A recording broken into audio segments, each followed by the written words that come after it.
Hey everybody, and welcome back to my channel, Bookmark by Aaliyah. Welcome if you're new here. It is finally February. I felt like January lasted like 3 months instead of just one. I don't know why it felt so long, but I'm glad that we're here, and I want to talk about the books that are on my February TBR. I have about, I think 12 or 13 books here, but I'm not reading all those books. There's no way I'm gonna read 13 books in a month. My average is like 6 to 8 books, so I just want to tell you guys the ones that I'm interested in reading. And because it's February, it's Black History Month. So all of my books that I'm talking about today are all by Black authors. So I want to just represent and read all Black authors and dedicate this month just to them. So let's get started.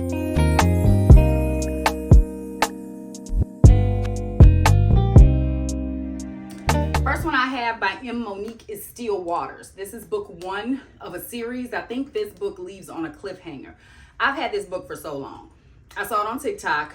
People were raving about it at one point, and then it just like fell off the face of the earth, and I never saw it again. Never heard people talking about it, so I wanted to bring light to this book again, and I want to read it this month.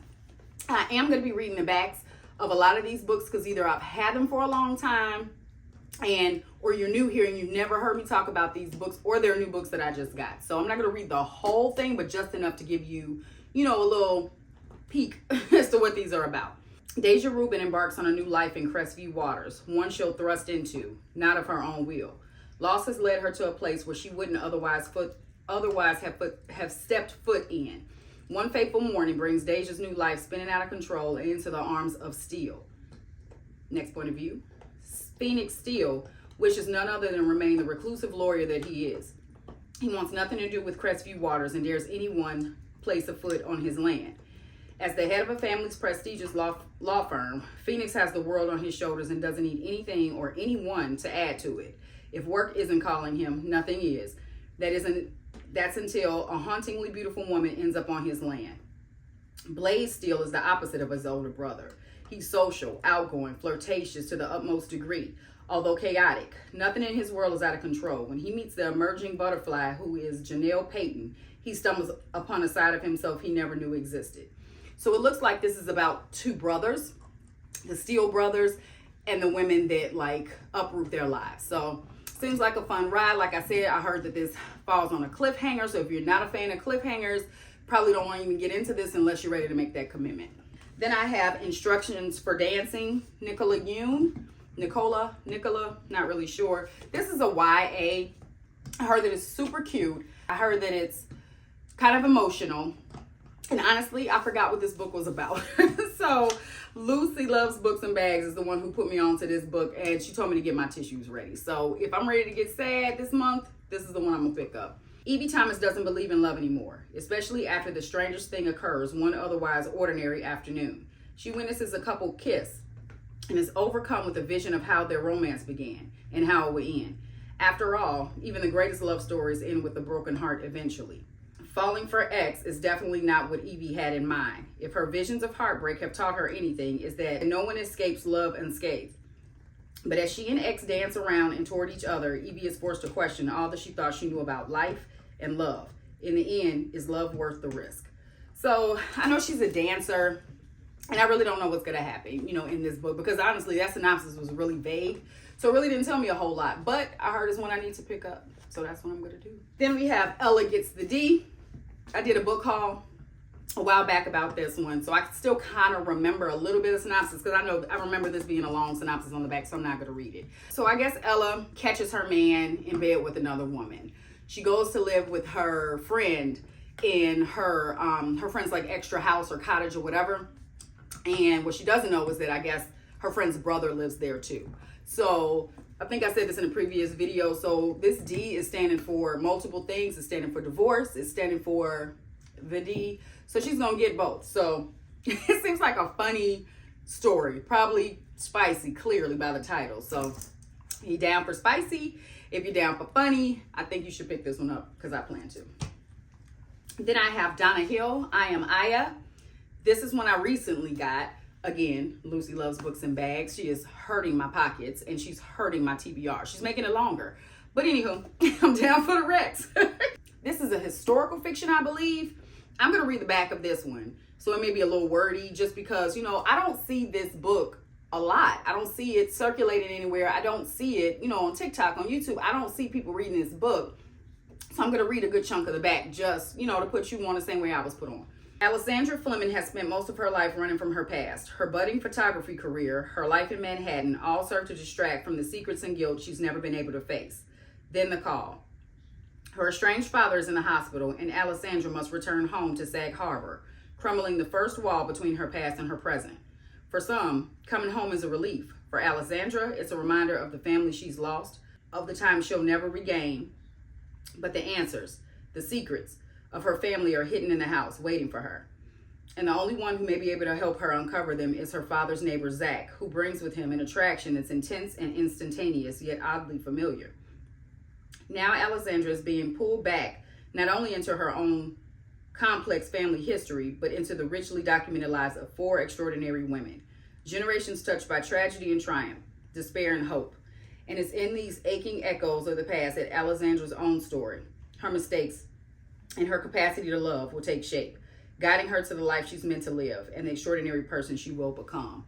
This just sounds like one of those heartfelt, cozy, like you feel good after you read the book. You feel a sense of family when you read the book. Like, it just seems very, very cozy. And it's still wintertime. It's still cold. So I'm down for a cozy read. Then we have Long After We Are Gone, Tara Shelton Harris. This one is, the blurb on the back says, "Don't let the white man take the house." These are the last words King Solomon says to his son before he dies. Now, all 4 Solomon siblings must return to North Carolina to save the kingdom, their ancestral home, and 200 acres of land from a development company that has their sights set on turning the valuable waterfront property into a luxury resort. While fighting to save the kingdom, the siblings must also save themselves from the secrets they've been holding. Junior, the oldest son and married to his wife for 11 years, is secretly in love with another man. Second son, Mance, can't control his temper, which has landed him in prison more than once. Cece, the oldest daughter and lawyer in New York City, has embezzled thousands of dollars from her firm's clients. Youngest daughter, Toki, wonders why she doesn't seem to fit into this family, which has left an aching hole in her heart that she tries to fill in harmful ways.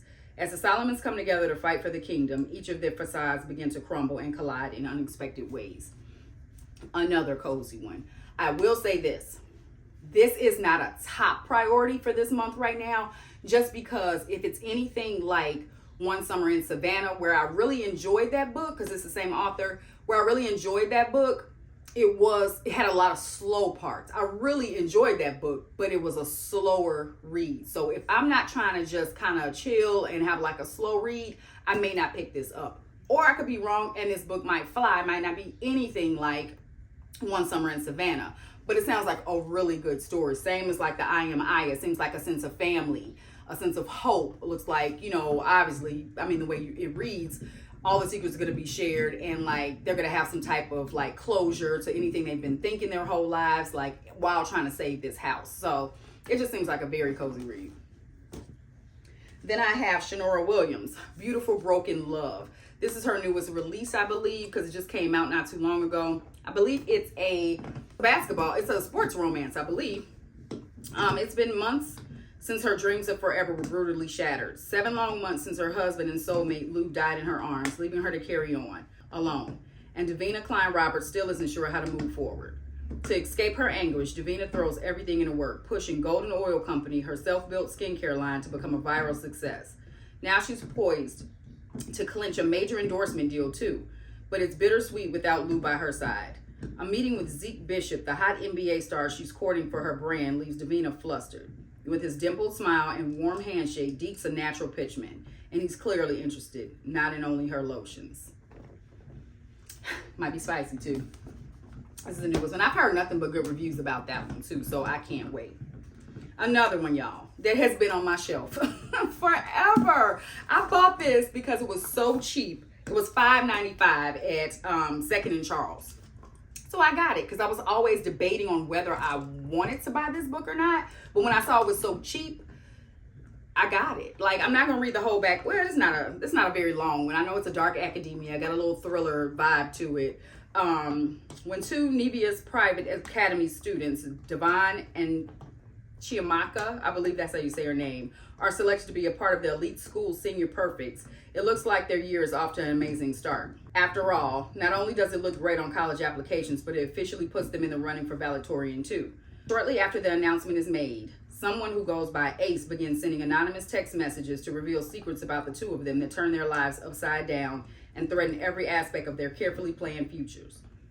As Ace shows no sign of stopping, what seemed like a sick prank quickly turns into a dangerous game with all the cards stacked against them. Can Devon and Chiamaka stop Aces before things become incredibly deadly? This is giving their Vicious Games vibes, you know, that dark academia, like the like suspense of what's gonna happen. Looks like their secrets are gonna be exposed. We may pick this up because clearly it's been on my show forever. We'll see if I'll pick this up. Then I have The Silent Waters, Brittany Cherry. This is the third book in the Element series. This is going to follow, I don't really know, so I'll just read the back. I've had many moments in my lifetime, moments that changed me, challenged me, moments that scared me and engulfed me. But the biggest ones, the most heartbreaking and breathtaking ones, all included him. I was 10 years old when I lost my voice. A piece of me was stolen away, and the person who could truly hear my silence was Brooks Griffin. He was the light during my dark days, the promise of tomorrow, until tragedy found him. Tragedy eventually drowned him in a sea of memories. This is a story of a boy and a girl who loved each other but didn't love themselves. A story of life and death, of love and broken promises. I just said it in this last video. She writes grief like no other. She writes heartbreak like no other. She writes pain like no other. So I gotta get my tissues ready. People say that this is their favorite one in the series. I'm down because she's become an autobi author so quickly for me. The more I read by her, the more I just love it. I have so many books by her on my TBR, and I can't wait to get all of them at some point. Get to all of them. Then I have A Worthy Love by A.E. Valdez. This is the fourth book, the last book in the Rise and Fall series. I've read the most recent one. Actually, I'm reading that now, but I'll talk about what I'm reading now at the end of this. Publicly humiliated, Marissa Banks is blindsided by the news that the man she's been dating for months is married. Being called names she wouldn't wish on any... Oh! I'm sorry. I'm in the middle of reading the third book, so what I just read, whatever. Don't want to spoil nothing, but you see where my brain is going with this. Anywho, let's start over. Publicly humiliated, Marissa Banks is blindsided by the news that a man she's been dating for months is married. Being called names she wouldn't wish on anyone in front of a room full of people by her boyfriend's wife is enough to shake her identity and its foundations. In an attempt to rebuild, she makes a few questionable decisions. Asher Blaine is one of them. He's intelligent and sexy, but the pedestal he's got himself up on is unshakable, or so he thinks. Marissa asks for the one thing he can't deny her, and even if it's the craziest thing he's ever done. She wants one night, his best 8 hours, and damn if he doesn't deliver.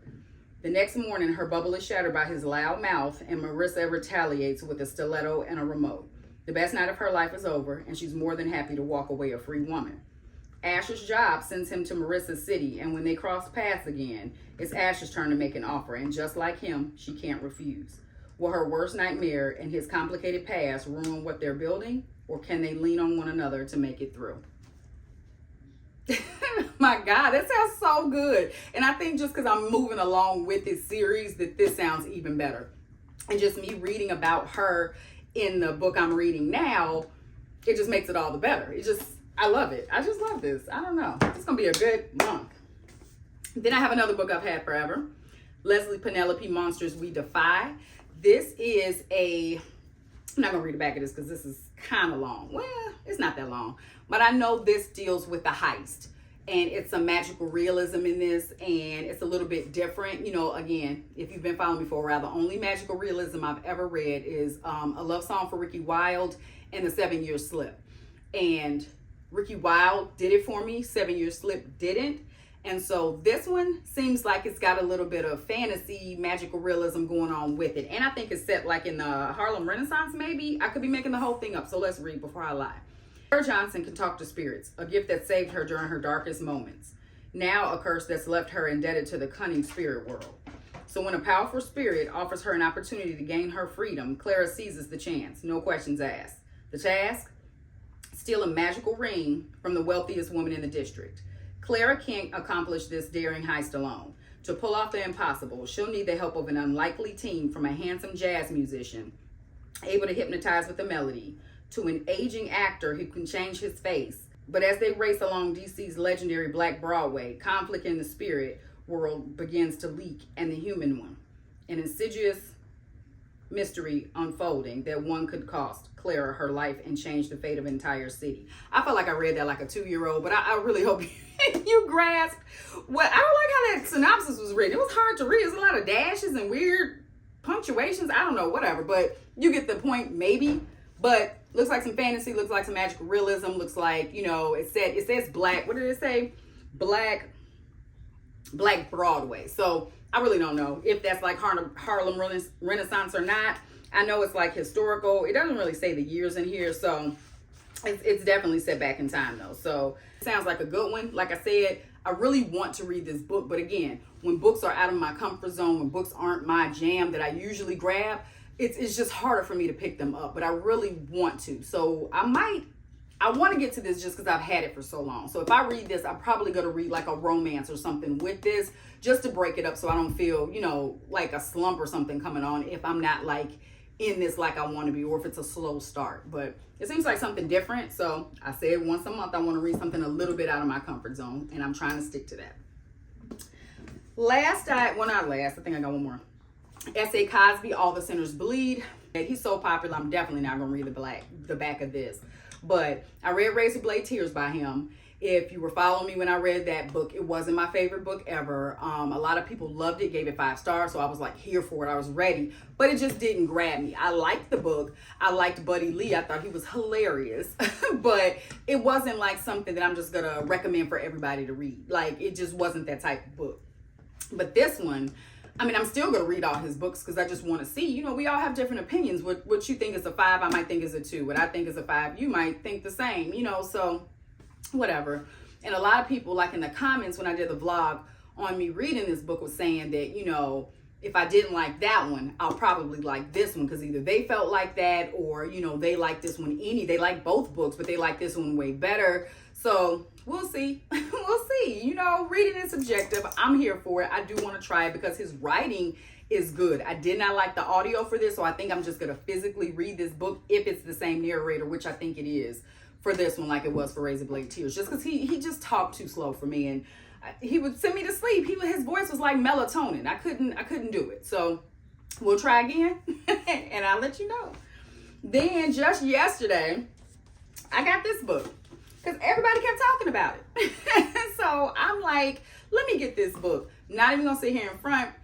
I had to do a quick research on Huckleberry Finn because I'm embarrassed to say, like, I don't remember that story. I just know there's something with a raft. I know it's a black boy and a white boy. That's all I knew about Huckleberry Finn. Y'all, I haven't read that book or had to think about that book since I was like in elementary or junior high or something like that. I don't remember these stories sometimes. So I did a quick refresh and I was like, oh, I do remember the story a little bit, you know? And so since this is from Jim's perspective, James or whatever, like, I want to see it. And I've heard nothing but good things. Like, literally, I don't think I've seen a review on this book from like people that I constantly watch and follow. I haven't seen anything under 5 stars. I mean, it was the same thing for Razor Blade Tears, but we'll see. But I really think, like, I was thumbing through it and just kind of reading like random paragraphs just to kind of see like what the flow of the writing was and all of that. And I think I'm gonna like it. So I will report back. So right now, I've already started the month already, and it's January 30th today. Right now, I'm reading 2 books. I'm reading Bitter and Sweet by Rhonda McKnight. Loving this so far. It's following their great-great-grandmother. Is 3-pointer, I think, right now, because I haven't really like flipped through or forward in the book to see anything. So I'm just kind of going in. I just want to go for the ride. I don't want to know a lot. So I'm not really going to read the back of this either because I'm in the book now. And when I picked it up, I didn't read the back. So I'm not going to do that now. But I'll just tell you what I know so far. It's following 3 point of views right now. 2 sisters, Mariah and Sabrina, and their great-great-grandmother, Tabitha. They own a restaurant. They need to save this restaurant. And so it's historical fiction, and it's dual timelines and multiple point of views. So 1915 is the great-great-grandmother, and then like present day is what they're calling. I'm thinking it's probably like 2017, 18 or something like that. And you're just seeing all their point of views. Each sister has their own issue. One sister, Mariah, looks like she's dealing with a lot with her husband. She's got some drama going on. The other sister, Sabrina, she's lost her husband and she has a young child, and she's got some very hard times going on. And then there's Tabitha, the great-great-grandmother, and honestly, I don't really know where her story is going yet. It's just kind of letting you know she just met a man, and he's an older man for back in that day in 1915. So I don't know where that's going, but the granddaughters just found some letters of hers. So in these letters, I think they're going to be reading through the story and it's going to tell me something. I really don't know, but right now I'm in this story and I like it. I love it almost. So if it keeps with the flow that it's going with now, this going to be a winner for me. And I'm also reading, it's on my Kindle. I never got the physical book, but I wanted to read it because since I have A Worthy Love by A.E. Valdez, I had to read the third one, The Beginning of Forever.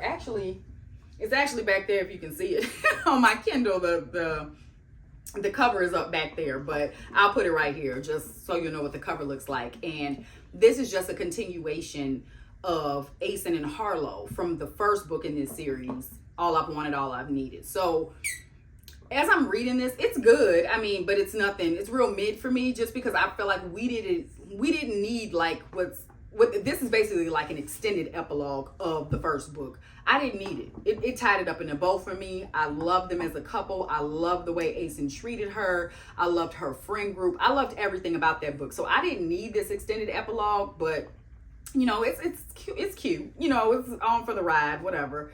So that's what I'm reading now. It's really short. It's only like 160 some pages, and I'm like 70% done with that right now. And then I'm just going to totally focus on Bitter and Sweet. So these are all my February hopefuls. Like I said, this is quite a big stack, but I plan to read at least 6 to 8 of them, probably about 8, because I need to get through my physical TBR because there's way too many books coming out this year, starting like in spring, that I know I need to add to my cart. So we gotta get the TBR cart down. So at least 8 of these I'll read, and it's really just gonna depend on what my mood is. You know, if I'm feeling something sad, I'll pick up the Instructions for Dancing. If I'm feeling something like really wholesome, you know, I'll pick up Long After We're Gone. So it just really depends on my mood. I wanted to add so many more to this list, but I'm not gonna do that. So somewhere in this stack, you'll see me reading these books. Thanks for hanging out with me, and I'll see y'all on the next one.